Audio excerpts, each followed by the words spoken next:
राष्ट्रीय महामार्ग क्रमांक 160 वरील तासगाव बायपासकरिता जमिनीच्या भूसंपादनाचं राजपत्र प्रसिद्ध. माजी खासदार संजय काका पाटील यांच्या पाठपुराव्याला यश. राष्ट्रीय महामार्ग क्रमांक 160 वरील विटा तासगाव म्हैसाळ या भागातील तासगाव शहरालगत असणाऱ्या बायपासकरिता भूसंपादनाचं राजपत्र प्रसिद्ध करण्यात आलंय. यामुळे तासगाव बायपासचा प्रश्न मार्गी लागणार असून शहरात होणाऱ्या वाहतूक कोंडीचा प्रश्न मिटण्यासाठी हे महत्त्वाचं पाऊल असल्याबाबतची माहिती माजी खासदार संजय काका पाटील यांनी दिली आहे.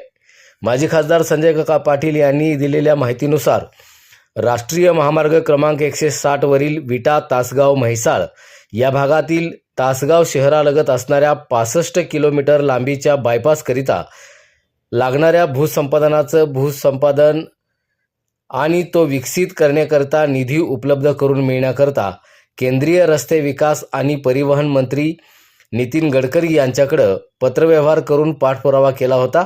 त्या पाठपुराव्यानुसार राष्ट्रीय महामार्ग क्रमांक 160 वरील विटा तासगाव म्हैसाळ या भागातील तासगाव शहरालगत असणाऱ्या बायपासकरिता भूसंपादनाचं राजपत्र आज प्रसिद्ध करण्यात आलंय.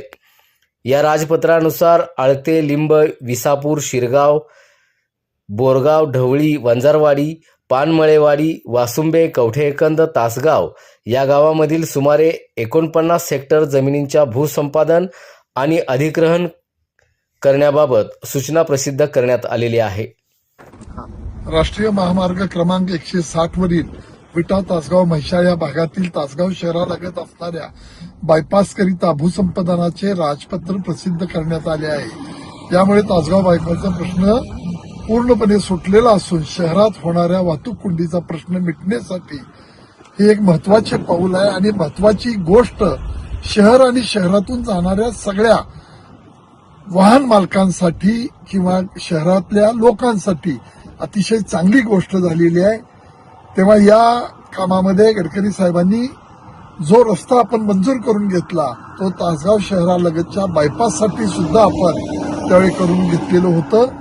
त्यामुळे या कामाच्या बाबतीमध्ये सगळा प्रश्न सुटलेला आहे, कुठलीही अडचण राहिलेली नाही. हा विश्वास तुम्हाला या निमित्तानं देतो आहे.